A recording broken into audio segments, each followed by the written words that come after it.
मैं तुमसे फ्लेमिंगो के लॉस्ट स्प्रिंग चैप्टर पर प्रश्न पूछना चाह रही हूँ। मेरे प्रश्नों का जवाब दो।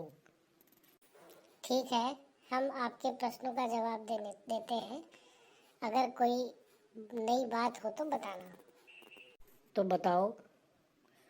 But promises like mine abound in every corner of his bleak world, explain।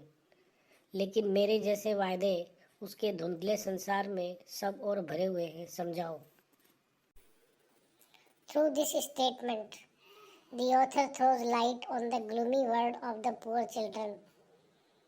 Every new promises are made to improve their lot, but none of them are implied in the spirit.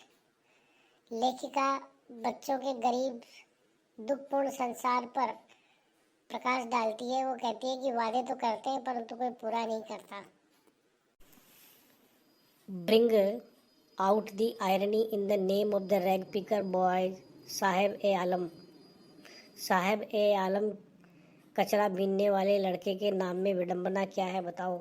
The rag picker boy is named Sahib Alam, which means the Lord of the universe, but he is a poor rag picker. This is irony in his name.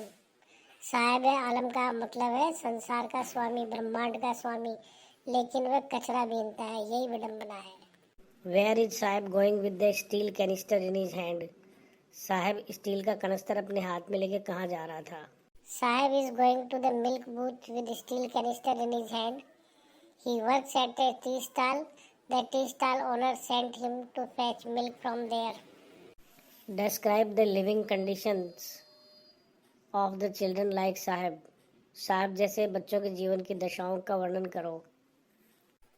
Children like Sahib live in a structure of mud with roofs of tin and tarpaulin, devoid of drainage of running water. They earn their livelihood by rag picking and are devoid of a good life. What does Mukesh want to become in his life? Mukesh अपने जीवन में क्या बनना चाहता है। Mukesh wants to be his own master, so he wants to become a motor mechanic in his life. What is customary for a daughter-in-law in India? Bharat में आमतौर पर एक बहू के लिए क्या प्रथा है। India is a land of different customs and traditions. Some of the traditions cannot be justified.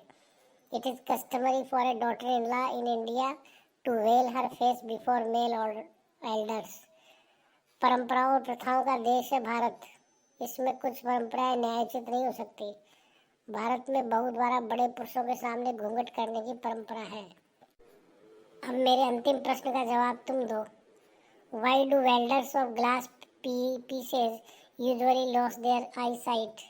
Eyes of welders of the glass pieces are more adjusted to dark than to the light outside due to their work. That is why they often lose their eyesight. कांच के टुकड़े जोड़ने वालों का काम अंदर प्रकाश की बजाय अंधेरे में ज़्यादा होता है। यही कारण है कि उनकी आंखों की रोशनी चली जाती है। बहुत बढ़िया। चलो अगली बार तुम मुझसे और प्रश्न करना। ठीक है, धन्यवाद।